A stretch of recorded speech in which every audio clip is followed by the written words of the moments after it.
Shall we start? Well, welcome. This is our first writers panel that we've done. We've had, over the years, we've had quite a few people ask us if we could bring someone in to talk about publishing, so we thought it was finally time that we did that. So we have several people here who have been published.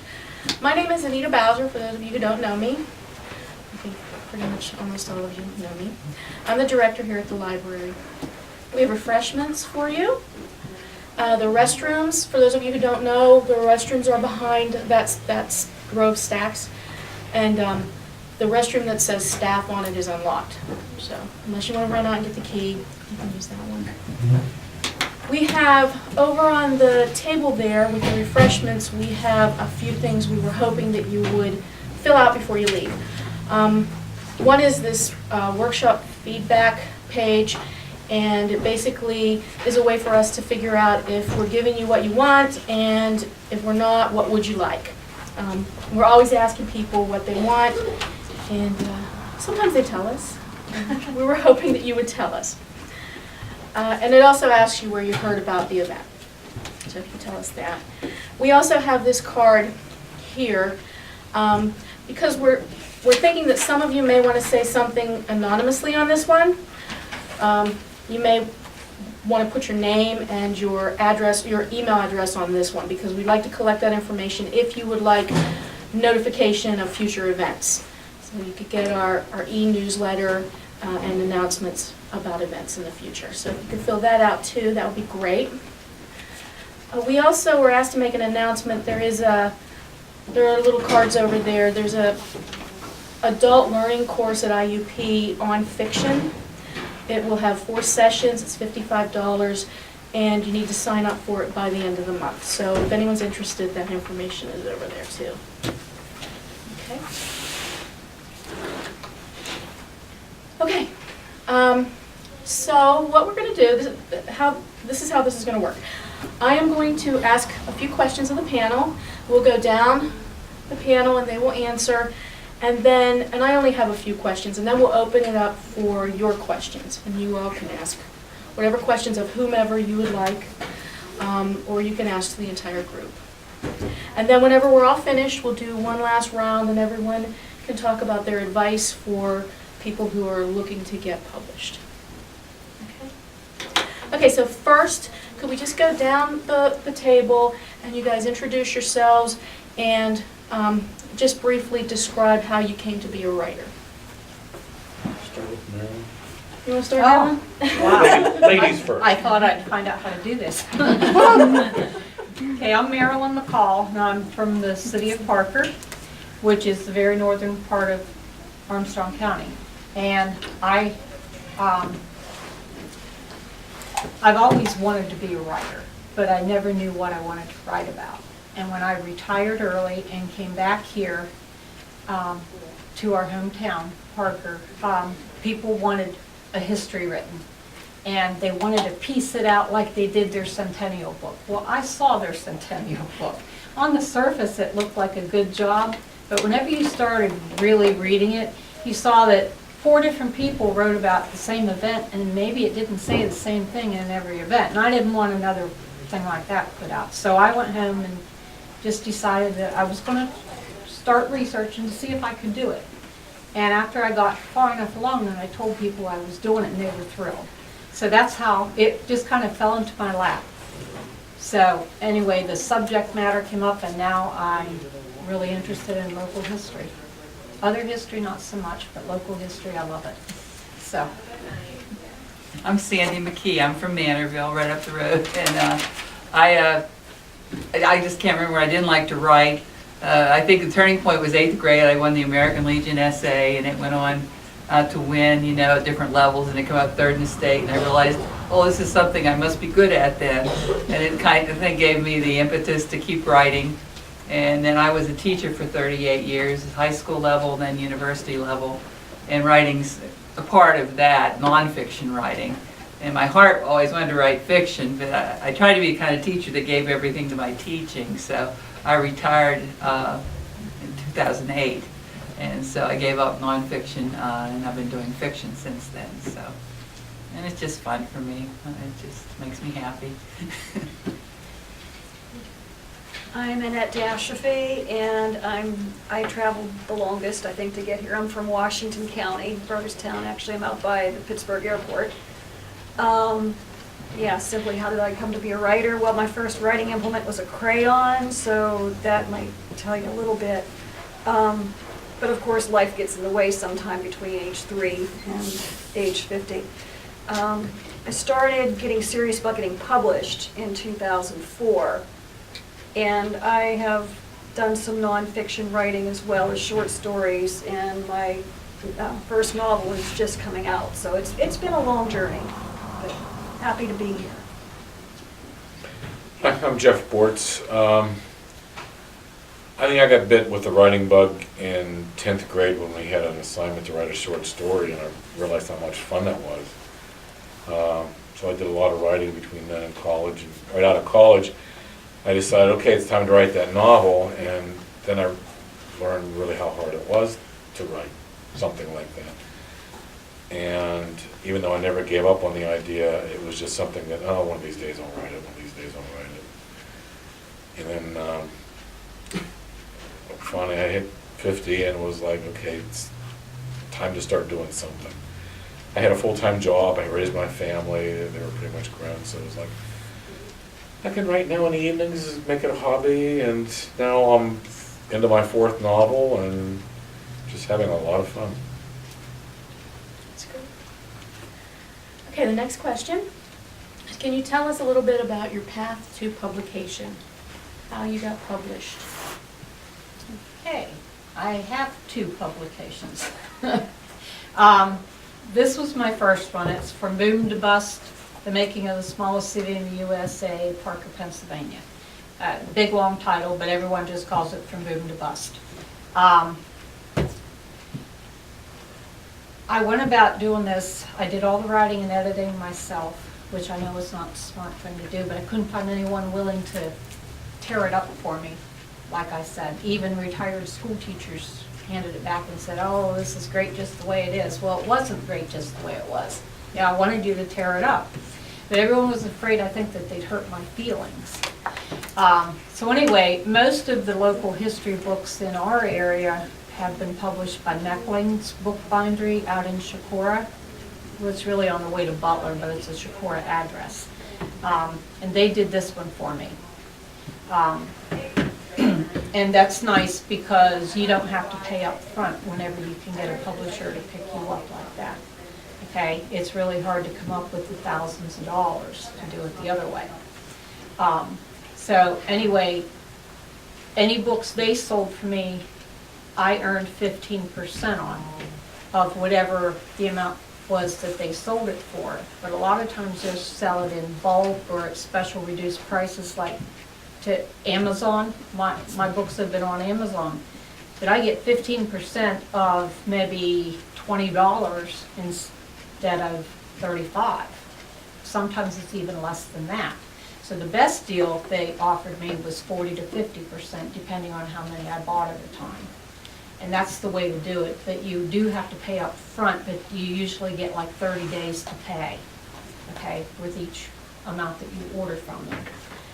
This one, this is not local history. It's based on local history, but it's more of a nonfiction, sort of a biography, but not really. Okay, so it really didn't fit neatly into any type of category.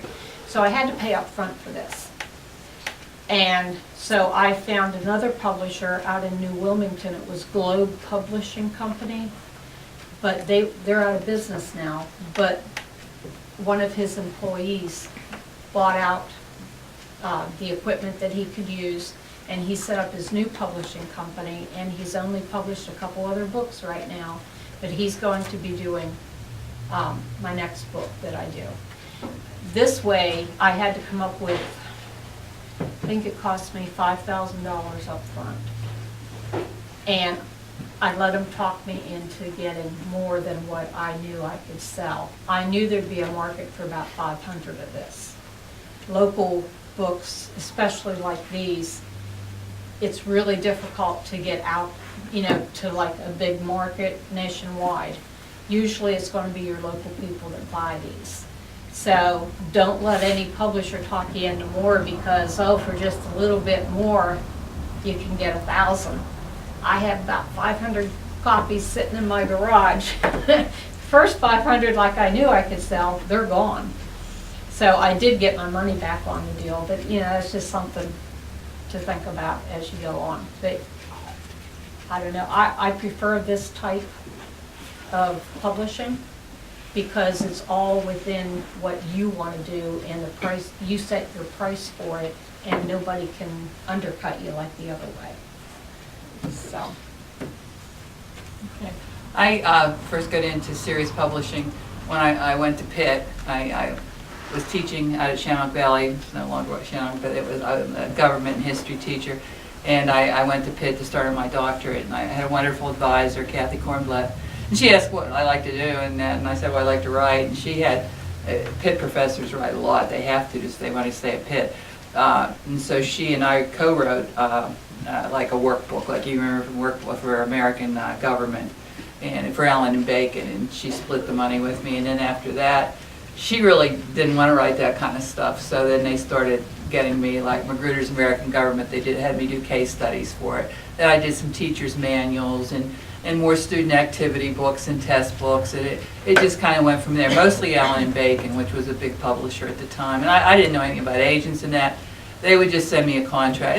This was started back in the 80s, and it was very lucrative, really. I was over, because I was earning a school teacher's salary, and for doing a workbook, they'd pay you maybe $12,000, $14,000, and I was like, whoa. And then for some of the things, then I got paid some money up front, maybe $5,000 or $6,000, and then you would get royalties, and you get royalty checks. So that was my first entrance into that. Then as I got into college teaching, just to get promoted in that, you can't just be a teacher. That's a small part of a professor's job usually. I was a clarion, but even there to get promoted, you have to also do publishing. And I found at state level, there's professional journals in any field, and at the state level, and I was editor at the state level eventually of the state social studies journal, they're just desperate for articles, so it's easy to get published in state level journals, and that helps you build a resume, and also regional level. And national level journals, often it's very competitive. And so I constantly was writing ideas throughout my teaching career and submitting them, and everything at the state level got published. I think everything at the regional, at the national level, I think we got 3 or 4 published because it's really competitive at that level. But if you want to make an impact, so and then as far as when I retired with the fiction, Amazon came along and Smashwords, and I thought, well, I'm too old to mess with trying to get an agent or a publisher. I'm just going to see how it flies, and I've just put stuff out there and fortunately, the series, they've gone quite well, in my opinion. They make you a little pin money. I've gotten horrible reviews, I've gotten good reviews, but I'm just having a real good time with writing my stories. And So you're talking about e-publishing? e-publishing has been what I've been doing with the fiction. And the emails have been some of the best things, too, that you don't get. The one that still brings tears to my eyes, I wrote a series of Amish murder mysteries, and I got an email from a woman she said, your stories got me through my chemotherapy. And she said, I'm ever great. Yeah, those are kind of things that just like, how do you attach a price to that? And she said, you never throw those away. You don't throw those No. away. Please keep writing them. She said that, they just took my mind off my cancer and helped me with my healing. And it was like, oh, yeah, it's hard to, but some of those things are the, intangible rewards of writing, that you touched somebody and got them through a rough period. So. Okay. Yeah. That's a hard one to follow. Oh, yeah, really. I'm glad I went first. Like I said before, I started getting serious about getting published in 2004, and I wrote a manuscript, completed what I thought was a complete manuscript, joined Penn Writers, which is a statewide and really nationwide writing organization. Went to their conference and met some professionals who read my work and informed me that it wasn't really finished. In fact, it was pretty bad. Yeah, that one was. You never read that one. So that book is in a drawer in my office collecting dust, never to see the light of day again. I wrote a second book, pitched it to some agents, got an agent, that was 2006. Didn't sell, agent lost interest, so I subsequently wrote the second book in that series. When the first one didn't sell, of course, the second one won't sell either, so that agent and I parted company. I started writing a fourth book that was another series that is this now. But in the meantime, I got another agent who was interested in that first series. This is the long and winding road version. Worked with the second agent for over a year revising this back to the book 2, and it still didn't go anywhere. So that agent and I parted company, but on a much friendlier basis. So I went back to this one, and by now we're at about, I don't know, about a year ago, and I was to the point, getting close to the point of being worn out with the whole thing. And I set a timeline. I was going to, at the beginning of last year, I was going to continue to pitch agents for 6 months. If still nothing happened, I was going to start querying smaller presses for 6 months. And if that nothing happened, I was going to go the self-publishing route. And the first 6 months passed with no interest from the agents, and a friend of mine introduced me to an editor of a small press, Henry Press, which is based in Texas, and introduced me to this editor who requested the manuscript. I sent it to her. Within a week, I had a phone call with a offer of a 3-book contract. So at this very moment, I am promoting the first book, which is just out. I just picked this up this afternoon, so this is like fresh off the press. I'm promoting that. I am revising the second book of the 3-book deal, and I'm drafting the third one all at the same time. So it's interesting, but it's fun. It's exciting. Yeah. It is exciting. And this is my critique partner, by the way, who has read them all. A good source, you're going to buy them. You done? Yeah.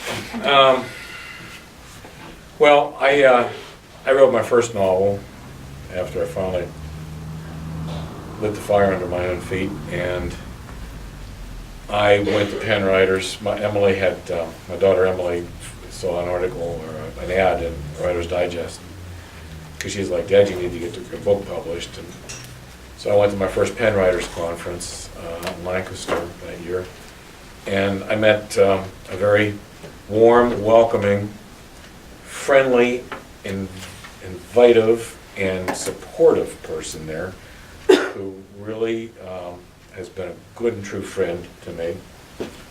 Thank you. Oh. She was like the welcoming committee for Penn Writers. It was a good experience. Disclaimer, I'm vice president of Penn Writers. Well, she did a good job. Anyway, I pitched my book to an agent. I was politely declined. I queried it to several other agents, publishers. I received all polite no's. And I got involved with a critique group. Come in and sit down. I got involved with a critique group facilitated by a well-respected, she's Multi-published. She's published like 50 novels, mysteries. She got a group of us together. We had to have a completed You can say her manuscript. name, I think. Nancy Martin. Yes. If anybody's familiar with her. She lives near Pittsburgh. She's writing the Blackbird series, which is set in Philadelphia. She's a wonderful lady, and she put this group together. The idea was that we were going to, in 4 meetings in 4 weeks, go over complete manuscripts. And so it was going to be a lot of reading, a lot of critiquing. she called it a boot camp, but I think a boot camp would have been easier. Yes, that was putting it mildly. It was very intense, it was very hard. And I think you're the only one that walked out of there writing the same book that you went in there with. Yeah, which is not this one. Not that one, no. But that's how Annette and I got together in a group. There were 6 of us originally. There's still 4 of us stayed together. And I think partly because of that boot camp, we've become really good friends and very supportive of each other.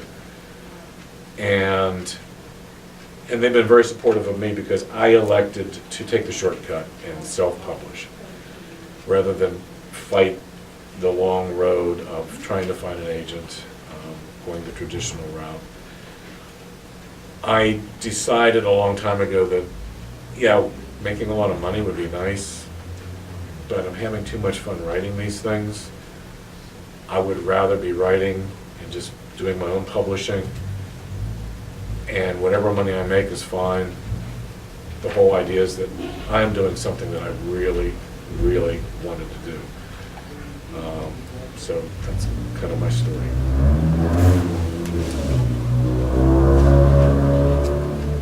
Okay, so when you publish your book, one of the things that you need to do is market and distribute your book.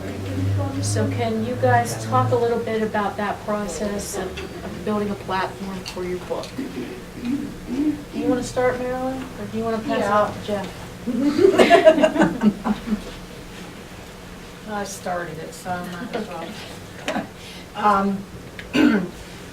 With local history, it's totally different than what Jeff is writing, okay, for marketing it. What I did was I sat down and I thought about it, and I came up with some questions to ask myself, like on these history books, who would be the primary readers of them? And I decided that it was most likely the middle to older populations. And so then I thought, well, where could I go out and find these people? Well, you could set up meetings like at churches and all that. Sometimes you might find someone that lets you come in for free, okay? Other times you'd have to be paying the fee for the hall. And I wasn't sure how many I'd be able to sell. So I didn't want to start that way. So then I thought, well, there's a whole lot of senior centers, and I've already been in these for this one job that I used to have. Why don't I see if I can get in there to do the programs? Well, a lot of these senior centers, you go in, and the people don't have any money. They love the programs, which is, and I love talking about the history that I found. And so that kind of worked out okay. Some centers I go in, I don't sell one book. Others I go in, I'm called back several times to come on back in with books. The Clarion Senior Center, for example, I have been there at least 4 times with this book. It's paperback, more affordable, something else to think about when you're considering who your audience is. And anyway, almost every single person in that senior center has bought the book. There's been a few times when people said, well, they said, I really want to buy this book, and it sold for $35. And that's a lot of money for a senior. And the one lady said, can you hold a book for me? And when I get paid, when I get my check, I will buy it, but it might be a couple months before I have it all. So I felt comfortable. I said, well, how about you take the book today and you send me the money as you get it? And I gave her my name and address. And I've done that on several occasions too. Like I was in the Butler Library, the writers group called me over. That was another place where I sold one of these and one of these to each person at that meeting. And so anyway, you feel good whenever they move like that, right? And it's good for the bottom line too. But anyway, you don't know really when you start out where you're going to sell and when you don't. Sometimes I'm really shocked that I sell as many as I do. Sometimes I'm shocked that not one person bought it. So a couple months ago, I started working at a senior center. I'm the director of a senior center in East Brady. So what I did, there's 500 books that's sitting in my garage. I have 34 less now than I did. because the first day I was there on my own without anybody helping me run it, I gave each of them a copy of my book. So that, you might think that that would cut down your sales, but these are people who don't have hardly any money anyway. You're not really losing a sale. And maybe they'll talk about your book to somebody and they'll say, well, I'll give you her name and this is how to locate her. And you might sell 50 or 60 books based on giving those books out. So that's how I marketed it. I went to the historical societies and they like to buy them by the box. 34 books of these in a box. So, and of course with history, on the oil region, took them up to the Drake's Well Museum. And they have a little gift shop up there. So you just have to get creative when you're thinking. But it's very easy once you get your plan in place. I do absolutely nothing to market my books, zero. And and one reason is I don't think it's good enough yet. I just put them, I self-publish on Amazon and through Smashwords with skits to Sony and Apple and all the other electronic ones. And I just, I don't promote, I don't ask anyone to write good reviews for me, which a lot of people do. I've never done that in my life. My attitude right now is I want to get better at it before, and if I finally write the one that I think is really good, I'll get out there and promote it and push it. Right now I think what I write's okay. It's kind of, because I've never been a fiction writer. I did all my studies. I studied history and government, and I'm not I need to take a course in writing, which I'd like to do and get better at it. So I really haven't done any promotion. But that said, I was getting ready to do my income tax yesterday, and in the e-publishing, and just for information's sake, we're talking, I made $15,000 last year without any promotion on my little e-books. So yeah, that's not bad. That was kind of nice, good money. It hit me hard on taxes because they don't take out anything. So, and again, that's just so, but I need to do that more. I don't have a web page. I don't, do any of the things they tell you should do. I'm kind of like, I'm retired. My real passion is ministry. I spend more time in churches. I had a grant with our church, and that's, I love my writing, but I'm even more passionate about my ministry and preaching and doing some of that stuff. So this is kind of an aside, but if I ever write that one that I feel is like, hey, this is really good, and it knocks, my friends like to read my stuff. No, that's cute. I enjoyed that. But if it knocks their socks off and they say, oh, Grisha, move over, then I'll promote it. But for now, I'm not promoting. I just like, what will be, que sera, sera, It's pretty good. Well, and I visited Herman Melville's house, which of course that was almost 200 years ago. He made $10,000 in his whole career. He was a frustrated writer. Herman Melville, Moby Dick. And he spent a lot of his years working at a customs house in New York. So I thought, we'll probably all become great after we're dead, So somebody will be looking down saying, well, they discovered it. Well, I'm just starting with having the book out, but I didn't just write for the last 10 years. I've been working on networking the whole time, being involved with pen writers and being involved with Sisters in Crime, which is another organization that's for mystery writers. I worked with Mystery Lovers Bookshop in Oakmont, and worked with a lot of the authors that came into Mystery Lovers, driving around. I just did a lot of volunteering and networking and schmoozing with a lot of people and picked their brains along the way. Currently I'm on Facebook entirely too much, but I'm getting the word out that way. Facebook and Twitter, and I have a website, and I have a pretty much ignored blog at this point. But also my publisher does a lot of marketing through their website, so we'll have to check back in a year or so I can tell you whether it's working at all. I don't know. I'm just starting out with actually having a book to sell. But that's what I'm doing. I'm doing, my daughter does all mine. It's on my daughter sitting there, Emily. She designed my website, which I haven't done anything with. I've written 2 blogs. I'm supposed to be doing 1 a month, and I'm like 6 behind that I should be. But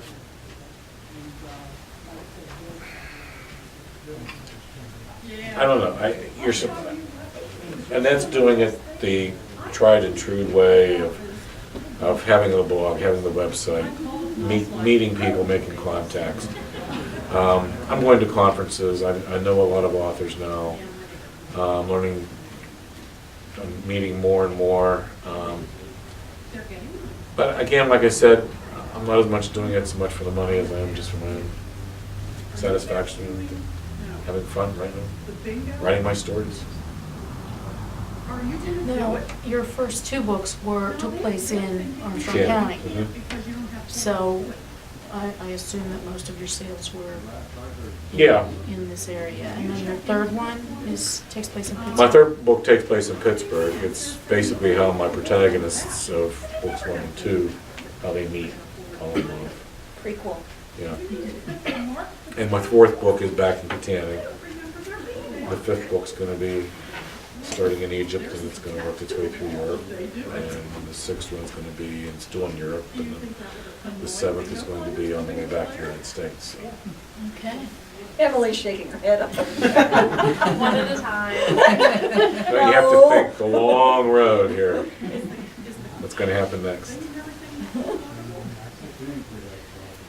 Okay, so I'm wondering if people would like to know more about the e-publishing aspect. I think that does sort of intrigue people. Who has done that here? Not me. I'm on Amazon, Smashwords. It'll be out on ebooks within the next week. Can you guys talk a little bit about how that works? How you get paid for that? They just, used to be you had to you build a threshold up, with Amazon anyway. You build up a threshold and then they would electronically, if you're signed up electronically, they would then make a deposit in whatever account you give them, whether it's savings or checking. Now, as soon as you make a sale, they just put it in your account. It could be a little bit or it could be a lot. It's still monthly. Yeah, Yeah. I'm still pleasantly surprised every month I look at my statement and there's a little deposit there and thinking, someone bought a book. But, so that's how you get paid. What percentage of the book do you The get? royalties with Amazon is pretty good. If you price, it depends on how you price it. I think it's 0, well, not 0, but up to $2.99 you get 70%. From $3 to I think $10 you get, was it 30% or something like that? It drops. It's changed, and they've tried to make you just go with them exclusively. so Yeah, the oh yeah, numbers have because changed. if you don't put it on in the reader, then they will promote your book, Yeah. and they will do all kind of other things. Amazon's really trying to force everybody out. But the royalties are good as opposed to traditional publishing, which is, I don't know, 15%. Well, I get, on the print book, I get 15%, but on ebooks, I get 40%. Yeah, so it's much better that way. Are you talking about ebooks being 40% being different than Amazon ebook? Why is it that you're getting 40 and he's getting either 30 or 70? Well, I'm published traditionally, so it's my publisher that sets up the distribution with the different e-publishers. It'll be on Nook, it'll be through Amazon, Kindle, and it'll also be on Kobo. But just the e-publishing aspect of it, that's what my contract reads, is that I get 40% of the sales of the ebooks versus 15% of the print book. But of course, the print book costs more. The ebook is only going to be $2.99. So it's 40% of $2.99 or 15% of $15.99, and I'm a writer, not a accountant, so I haven't done the math yet. But yeah, it's different whether you're publishing it yourself and dealing directly with Amazon or different companies. You know, well, it's so simple to get on Amazon. You write your book in Microsoft Word, and you create a cover image with your own photography, or now they have a program that you can create your cover with, and they take you step by step through the process. So you know, if you use Microsoft Word, you can have your book up in virtually no time. And you can go back, because you always find errors, and Yes. you can put it up again and again, so it isn't up there, you can make changes still once it's up there. Smashwords, it's the same, but they have, I think, a lot more rules, and so it takes me a little longer to get it up on Smash, because Smashwords is a website, it goes out to all the other e-publishers, and they pay a higher percentage, for the first couple years I did better on Amazon, and now I'm doing better on Smashwords. I think I'm selling more on Nook and the iPads and that. So I've seen a big difference this past year. They pay quarterly, and they pay through PayPal, and so which it's gotten better. I don't know why more people are getting, I think, using their telephones and that it seems so, but it's still a relatively easy process, and they do have tutorials that'll take you through, here's how to do it, so really anybody can do it, literally. It's very easy. I'm not a techie at all, and they make it quite easy to do e-publishing. And they're and sometimes they'll make errors once in a while, and they were so responsive. Like Smashwords paid me twice, and by mistake. And I called and I got a hold of it, and they said, "Oh, we'll just keep it." I said, "What?" Well, then they put it against the next royalties that came. But they're so cooperative and so friendly. They're both West Coast, Smashwords and Amazon. But I've found inspiration and such niceness there. It just takes the middleman. I feel like, they look out for you, and they've been very good and very honest, and I trust them completely. I had a bit of a problem when they started, because Amazon's all over the world, and it's a real thrill when you first see you're selling books in Denmark and Japan and India. But I started getting checks, because first I took checks, and I was getting checks for pounds and kroners. Did you ever try to get check cash at Catania or Port City? And it was funny, and I had one for Germany, and I happened to be going to Germany, so I took it to the bank in Germany that it came from. They wouldn't cash it for me. I was going to the Christmas market, but eventually, if you some banks do, and some, but Northwest, if you have an account there, they will do the conversion for you. So when those checks, so now I have it direct deposited, the overseas checks, it was just a dilemma. I thought every time, and it wasn't that much. You may sell a book or two in Germany or Japan or India. And so, you get these little checks, and it's like, well, it's more of an ego thing than a monetary thing. Although, I hope I really take off in one of these countries we never heard of, So, England's been the biggest. And, so. What is the genre that? I do mystery. I do a series, an Amish mystery series, which I quit because I did 24 of them, and I ran out of ideas. Now I'm doing a dog park mystery series. And, mystery's all I read, and so that's what I'm comfortable with. I've done some other, I want to do more Christian writing and inspirational writing. I've done a little bit of that, but I need more training. It comes off sounding awful cheesy to me, and I don't have it yet, because I haven't read that much of it. You write what you read, and I read more mysteries, and and I still read mysteries, and so that's where I'm comfortable in that genre. I would like to do more in Christian inspirational writing. How long does it take you typically to write one book? They're short. I write short books, so a month at the most. Yeah. But the idea is, how you're jotting things down, and so it does vary. But I write very short books too, and that's yes. How much do you charge for them? Well, I was charging $2.99 for most of them, then I went in Social Security at $62, and you're only allowed to make $12,000 a year. So I had to go through and slash prices. And so I have, some are 99 cents, some are $1.99, and some are $2.99. Okay. I've never gone the free route, but if you want to get a lot of reviews real quick, because if you have a Kindle, you put free books, and you can generate hundreds of reviews that way. And some good, some bad. People, I'm amazed how mean people are that get free books though. But some people, if you have a series, they'll give the free one, give it out free. And there's lots of free books on Amazon and on all of them. And they hope that you'll like the first one so well that then you will buy the rest in the series. I haven't done that yet, but I might sometime just to see. But those mean reviews hurt. Being a teacher, I was used to students saying mean things. But you might get some good ones, and you get these lousy reviews that just think, oh. Then you just like, well, darn it, I'm going to show them. I'm going to write another one just to make them mad. So, but when I see when John Grisham gets horrible reviews, or some of my favorite writers, they get horrendous reviews too. So then you think, well, it's not just me. Well, let's open it up for questions. You guys have any questions out there? I do. Marilyn, do either of your publishers offer your books on their website for sale? This one does, That one? Okay. yes. Macklein's, they do. So I could go on the Meckling site and...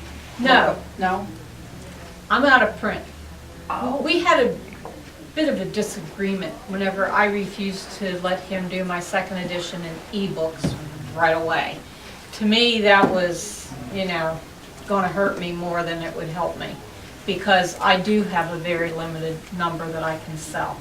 Now this book, believe it or not, we have 840 people in town, and I've sold 750 copies, even in Sweden. But he was nice. He sent his check to his son in North Carolina, and so I didn't have the problem with the conversion. But anyway, so I am going to the new publisher Okay. When and you doing do the it redo? this way and paying up front. Uh-huh. Because this guy, he told me, yes, he would publish my second book. He kept it for 9 months, and he kept putting it on the back burner. Well, Because he people was were mad that you begging wouldn't- to get my book. And so then he wanted money up front, which he didn't do with any other authors. So I decided if I'm going to have to pay up front, I'm going to do it my way. And I have added more stuff in the meantime, and I went out and bought, if you don't go with one of these publishers, they want you to go Adobe InDesign software, which is not user-friendly. With this one, I just gave them the document in Word and they transferred it over. I've been trying for 9 months to learn that software. So anyway, there's pros and cons to how you do things. But I just thought he held my book hostage too long. I wasn't going to do that. So I don't know what the problem was, but anyway, I'm not going to have that problem again. But I did slow down my process because I did that. But yeah, I don't know. And right now I don't even remember what your question was. I Did I answer answer it? it? Okay, thank you. Okay. Sorry. I have one for Jeff, as long as I'm blabbing here. How much are your books electronic? $2.99. $2.99. That seems to be the thing to do. I mean, That's kind of the magic number. yeah. I'm thinking $3 is not a lot of money for a book. Okay. Thank you. So how many books have you sold? I don't know. About? I don't know. You have no idea. No, I am deathly afraid of looking. They say George Raft would never watch any of the movies he was in. It's one of those things, I don't want to, I don't want to Doesn't know, want to know. because if I look and it's a low number, I'll be heartbroken, and I'd just as soon do with what I'm Ignorance is doing. bliss. Yeah. I'm happy with what I've done. I mean, I sell a fair number at the Containing News. They're selling my book for me.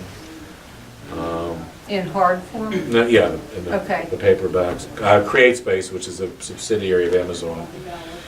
If you put your book on Amazon, you can then just go over to their website, CreateSpace, and then wham bam, you get these. But it's a nicely, the quality's good. They're a nice book. Can you explain how that works, Jeff? Wham bam. It's wham bam. I just give it to Emily, she does it. It is for You you. have to do so many at a time? They're print on demand for CreateSpace, so we buy them just out here, but if you buy it on Amazon, they print them as they go. Yeah, actually, if you look at my book on Amazon, and you'll see the electronic version or the hard copy, they'll say it's in stock. Actually, it's not, but you order it, they send the order down to, I think it's in North Carolina where they print them. And you print it and send it right to you. It's just, if I order, like, for Christmas, I ordered, I think, 200 copies. And I had them in 2 weeks. So it's a good turnaround even on a large number. So you ordered $600 worth of your own book. Oh, no, it cost me more than that to get the hardback cost Oh, more. the hardbacks. Yes. Can I be your friend? I mean, if those are the kind of gifts you give. No, I mean, I sell these. These are $10. Oh, I see. You bought them to sell. Yes. And they sell them at the Containing You said you News. bought them for Christmas, I'm thinking. Well, I bought them for the Christmas season. Oh. He's Sorry. not that nice. That you should know.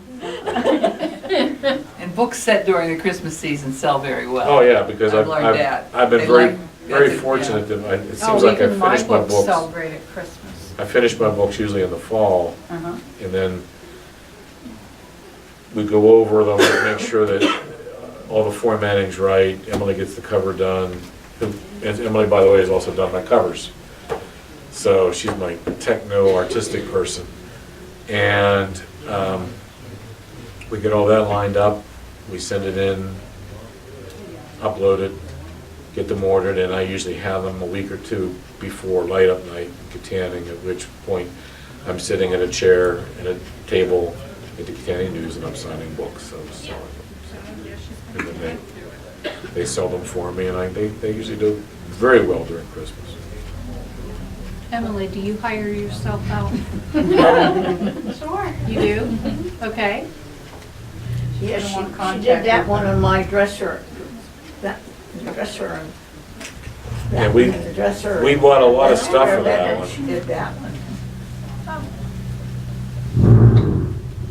Get a closer look at that in a bit here. Well, there's an old Kodak box camera. It's a Brownie, and this is in the book. Ruth, one protagonist, uses a camera. That's the type of camera she used. This is a hotel key since it also takes place in a hotel. This is not from the hotel because the hotel doesn't really exist, but it's circa that time frame they would have used keys like that. So we tried to keep it period. That's good work. Yeah. I always like this one. Pays to have a talented daughter.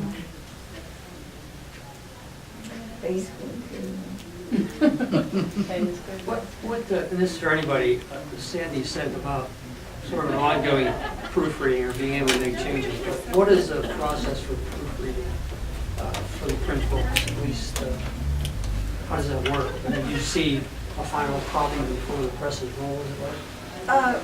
In my case, because I'm in the middle of it right now,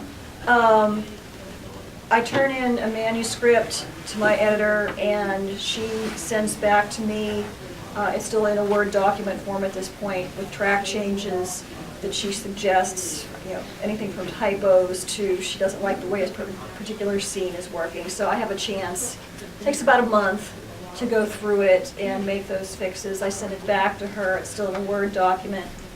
A couple months later, I get it back again, and it's in a PDF. if you know what a PDF format is, and it's not bound, but the pages, when you open up, look like the pages of the book.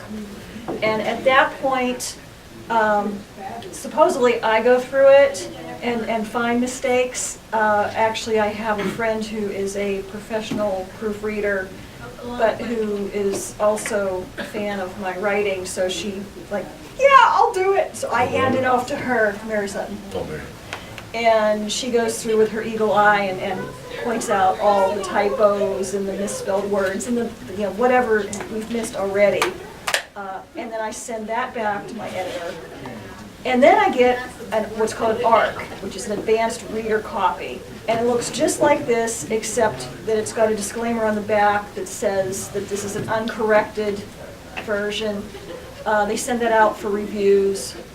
I get some that I send out for reviews into blogs and such. And that's my last chance to go through, and I do that myself. I go through it and mark, amazingly, you can have 100 pairs of eyes look at a book, and there are still mistakes in it. But that's my last chance to find stuff and send it back before the finished print version comes out.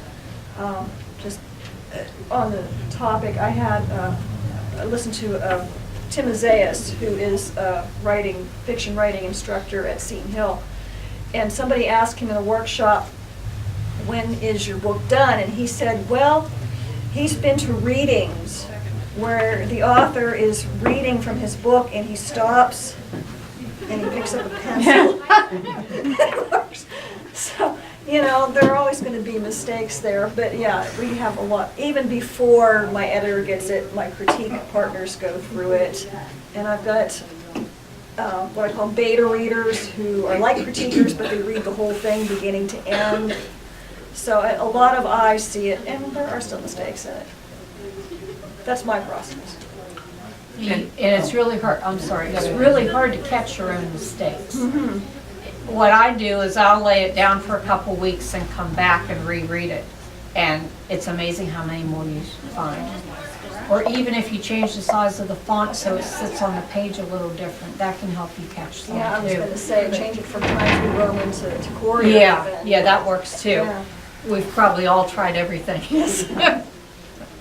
What the major publishers, I know at the college level is one of the jobs I do, with textbooks at the college level, they send out copies to hundreds of professors around the country, and they pay us a few $100s to proof college textbooks, and also review and make suggestions. So they, you know, they use that process, which, you know, and it was I enjoyed doing it because you got advanced copies and you got to see what was in the field and that kind of thing too. So they use that, so it gets a lot of eyes on it and people in the field that can respond.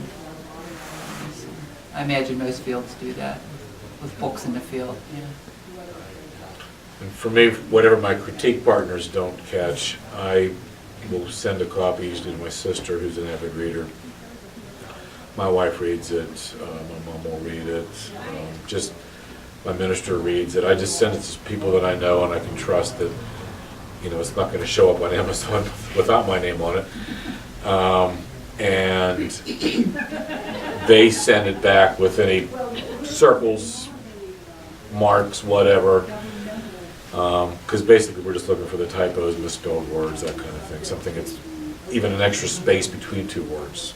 You know, anything to make it look so it's in a presentable Grammar form. too, probably. Pardon me? Grammar too. Yeah, you name it. I mean, it's just, it's open for anything.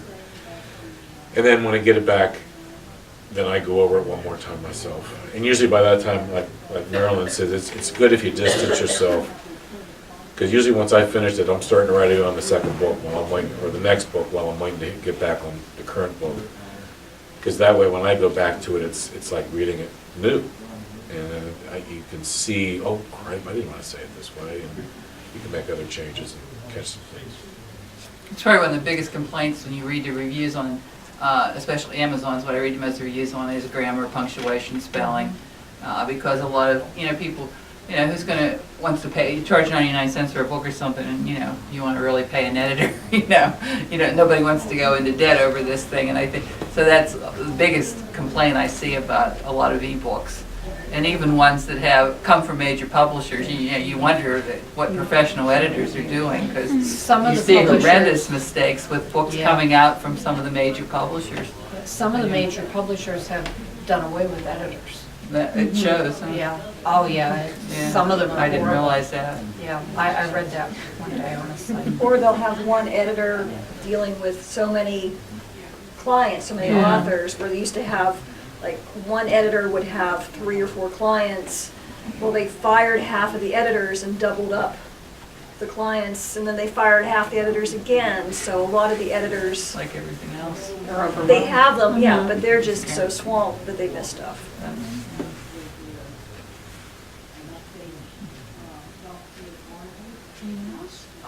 Yeah, Annette. You said you pitched it to some agents, and then you found some other agents. Where do you keep finding agents? How do you find, I read somewhere, make sure you get a good agent. I'd like to know how to get any agent. Search I wouldn't for know a good one agents. from a bad one. There are yeah, that's the thing, a bad agent's worse than no agent. It may So be, but I find wouldn't women- recognize either one if I tripped over them unless they said, don't trip over me, I'm an agent. Well, if you look at some books in the library that are similar to yours and Okay. go to the front or the back, sometimes to the acknowledgement page, 9 times out of 10, they're going to thank their agent. So you can get names of agents who represent that sort of thing. Yeah. There's, So you can write to these people then and well, care you go of to that their publishing website and house? find out what they require, because every Okay. agent will want something different. Do they want pages? Do they just want a query letter? Oh, okay. Yeah, go to their website under submission guidelines. And if you don't send them what they're asking for, they see that as a sign that you're not a professional because you didn't do your homework and look that up. There's also Publishers Marketplace, which is an online, they have a free e-blast every day of deals that come out. That doesn't give you a whole lot of information. They have a $20 a month paid version that is much more detailed and gives you access to their database of agents. So you can type in, mystery, what you're writing, and it'll give you a list of the deals. So you can see this agent is actually selling books. This agent had sold 3 books this month. This agent sold 1. If you're looking at an agent and you go in there and find they haven't had a deal in 2 years, then you probably don't want to query them. $20 a month is a lot of money, but it's well worth it if you have something that you are ready to query. Subscribe to it for 2 or 3 months and build your list, build your wish list of the agents that you want to query. Pull their names off of that list, who's making what deals. And then go to their websites and do the research. I've got a spreadsheet that I did that. I did a lot of research and came up with agents, and then I would indicate on the spreadsheet when I queried them, when they got back to me. One of the bad things about right now in the industry is that in the old days you sent paper, letters, which cost more, but they didn't get as many queries. Now with electronic submissions, and they almost all take electronic submissions, they get hundreds of submissions a day, hundreds of queries a day. So rather than send you that rejection letter that you really hate, but at least you know where you stand, there's a lot of them now that are just, they don't respond. If they're not interested, they figure no response means no. But you never know that. You don't know if, that maybe it's taking them 6 months to get back to, or maybe they've already rejected you, which is really annoying. But, yeah. Do you send them more than once? More than one at a time, I mean? No, they generally want single submissions. If you've got more than No, one. I mean, do you send to several people? Oh, yeah, absolutely, absolutely. And that, they pretty much understand that that's being done, because it takes them a long time to get back to you, and we're not getting any younger. Yeah. So it's pretty much understood. I would send out like 12 at a time, and maybe 2 weeks later send out another 12. So, yeah. But keep in mind, each agent has their own, Genre, well, no, they have their own Requirements. requirements Oh, for your okay. submission. you have to tailor, you can't do a You, blanket. yeah, there's no such thing as a carbon copy submission. Got it. It is literally, Tailor-made. this agent, they want their query letter to be no more than 3 paragraphs. This one may want 4. This one may want a 3-page synopsis. This one may want a 10-page synopsis. This agent may want the first 50 pages. This agent may want the first chapter. And then they even specify the font, the size, and you literally, if you want to submit to that agent, you follow their instructions to the letter. And that's called cold querying, when you're looking them up and sending out like that. If you go to conferences where they have agents there, you get a chance to pitch to agents at the conference face-to-face. You get to meet them. Even if you don't get an appointment with them to query, you can meet them in the bar, run into them in the bar and talk to them there and strike up a personal relationship so that when you do send them the query letter later, you can say, open up the letter with, I met you at the Penn Writers Conference, or I met you at Malice Domestic, or whatever How do you conference. get yourself to those conferences? Car. Yeah, drive. I mean, if I wanted to go to the Penn Writers Conference, Go to www.pennwriters.org, and it should be right on the front page right now, the information on the conference, and you can register right online. This year it's in Lancaster. Mhm. It's a real nice resort, and next year it'll be back in Pittsburgh. It alternates east and are west you of out the at the state. Penn Stater? Out there? Pardon me? Are you at the Penn Stater? No, it's the Eden Resorts. Eden Resort. Okay, I'm in Stater. Okay. I'll look it up. Thank you. You're welcome.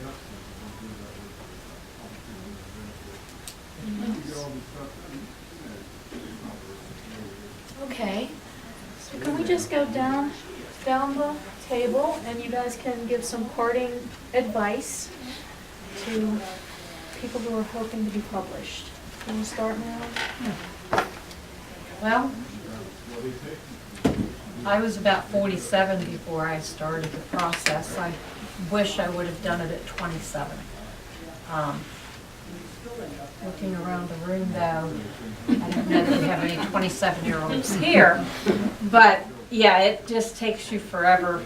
My way of doing these, you know, I would love to have an agent for this book, but this is still a regional book, so I don't know that any agent would pick it up.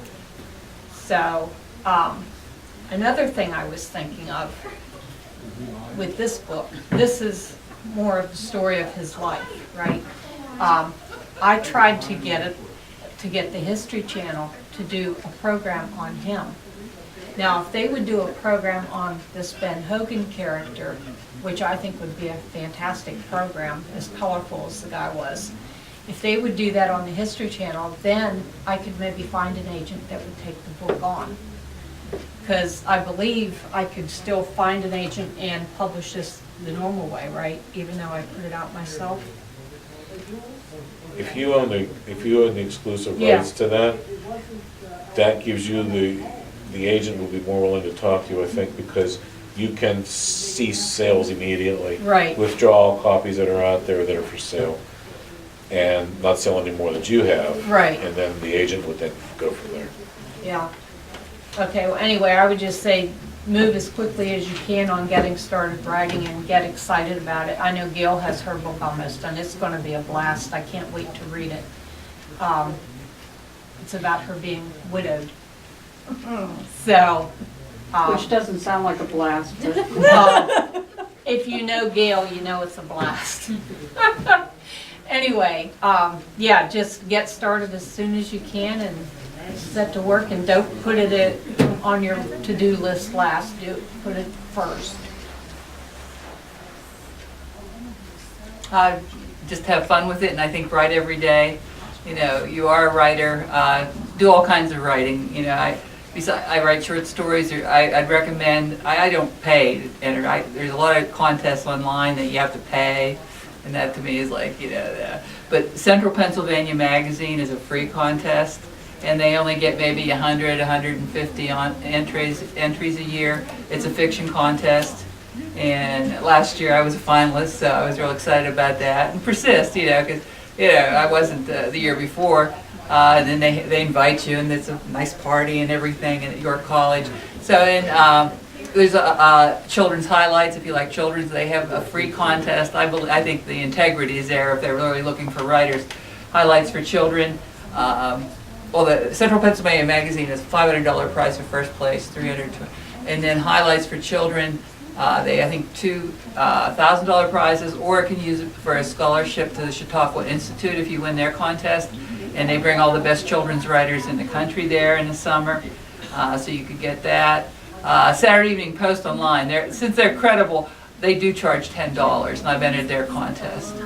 But there's some I've never heard of, and they'll want $35. You know, and I just don't get into that. But write all kinds of stuff and just keep writing every day. And my belief is, you know, and that's what you need, truth tellers too, and these people that you talk about, whether it's a writing group or friends, and truth tellers, they'll let you know what stinks and what's good or bad. And my truth tellers have said, you know, because I never was an English major, I was a history teacher, but they say, you know, you're really getting better, and I know it's because I'm writing all the time, and I never did that before, so every day, you know, I'm writing something, you know, so just keep writing and keep at it and believe in yourself, and you just hear the stories from the people that have really made it, and yeah, they were kicked around too, you know, nobody started off with people, you know, raving about what they've done. So just believe in yourself, have fun with it, and keep writing. That's, you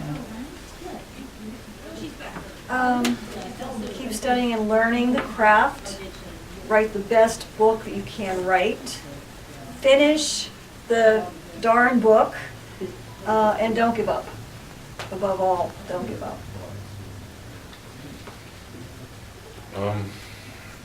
I think, yeah, writing every day, like Sandy said, is important.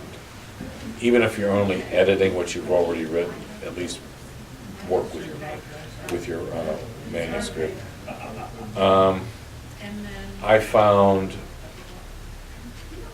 being involved with a good critique group has probably been the biggest blessing that I've experienced. You know, going through the boot camp was a real wake-up call. The group that came out of that we're all very supportive of each other. We all have different strengths that we can then pass on to the others. That has helped me. I like to think I've turned out a pretty good book. And it's thanks to people like Matt, Judy, and Tamara. I think at my first conference, someone said, writing is a lonely business, but you can't do it alone. And I think that's probably the best truth I've learned in this business. You need other people. If not, to help you with critiquing, to help you with proofreading, to help you, brainstorming even. You know, sometimes you get to a situation, well, should I do this or not should I do this? Sometimes if there's someone you can talk to, it helps clear it. Even if you don't take their advice, at least you've cleared it for yourself. It's amazing just talking about things, how it helps. But again, and don't give up. Keep doing it. Finish. Okay. Yes. I do have a question, especially for you on the end there. I can't see your name. Marilyn. Marilyn. Yeah. Whenever you published your book with a lot of old antique pictures, how did you go about it? Was there a problem with duplicating them in the new format, or? I assume you're talking this Yes. one. No, there's no problem duplicating in a certain format, but the problem you run into is the quality of the picture you're starting with. Yeah. Yes, there's a major problem there. Plus, whenever the publisher converts it over, or you converts it from Word into InDesign, sometimes it looks great in Word and not so good in InDesign. Sometimes it's the other way around, So, yeah, pictures are a big problem. Didn't they limit you on how many you could include No. as well, or want to charge you more if you included more? Because I know at one time you were telling me you had to keep editing it down, you had too many. Too many pictures? Well, no, it's just because, like in some chapters, like where we talk about our floods, we had so many floods before they put in Kinzu Dam, and everybody had like 6 or 8 pictures of each year. So I limited it to like 2 pictures from each flood. But still, you only have so many words about those floods, and you have all these pictures, and it looks stupid. So, yeah, so I was trying to limit it myself. No, my publisher didn't limit me on the number I of thought there was a pictures. certain extra charge or something for how many, No, there wasn't with mine, there might be with some. okay. But, when I found out for my second edition, I have a picture of the river. Everything's in black and white because to produce a book with colored pictures is so expensive, nobody would buy it. But this one picture just didn't look right in black and white. I found out it's only 15 cents a copy extra to add that colored picture in. So sometimes it's kind of worth it, you know, spending 15 cents for a fantastic picture in your book. So, yeah, pictures you will have a problem. You want to save them on the highest resolution you can. And sometimes you might have to see if somebody else has that picture. So, There was another funny thing, I'll tell you. We bought a house back in the 70s. It was Dr. J.K. Maxwell's. And he wrote a segment in a medical book. And in the book, he personally wrote, "That is not what I meant." And we found it in the house, and it was so hysterical that there he was, went through the Civil War. He was a doctor in the Civil War. He's one of the founders of Worthington. And in fact, that house is the one they used in the Promised Land film. You've seen that. Where the family lived. They say Charles Dickens would be one of those people who would stand up and give a talk and stop and make notes. His books are full of them, you know, from all the talks that he gave and kept editing and editing. I keep thinking how marvelous he would have been with a word processor or a computer, you know. Well, that was another thing. Whenever you write, do you write on the computer? Do you write it out longhand, or how do each of you like to go at it? I do both. When I'm researching, I tried to take my computer with me, but I'm not an accurate typist anymore. And you know, I get out of the secretarial field back in '85, you know. So you can imagine how bad it is. You're And sure you'd be better than me. Well, especially with the history books, there's so many dates. Yeah. And the weird spellings of names, and I'd get home and I wasn't sure that I had typed it right. So now I do longhand. I spent all day today in the Butler Library doing research for my Armstrong County book. And I hand wrote every bit of it. And on those things, I made sure that I wrote it so I could read it easily to know that I had the right spelling and the right years. But at home, if I'm working off the computer and I look up something, it's got to go on the computer. So it just depends on my setting. But you want to do whatever you can do the most accurately, especially if you have things like in history, stuff that you have to worry about. You know, if you're writing a thing of fiction, I don't think it would really matter. Well, I still do research for fiction, at least I do. Right. And I do that by hand. I have a notebook that I take notes in for fiction and outline too, and try to make a plot, you know, draw out the plot. I do that by hand. But most I do on a laptop computer, because I don't always write linear. You know, sometimes I have the ending in mind and I write different parts and then I weave. It's so much easier to do.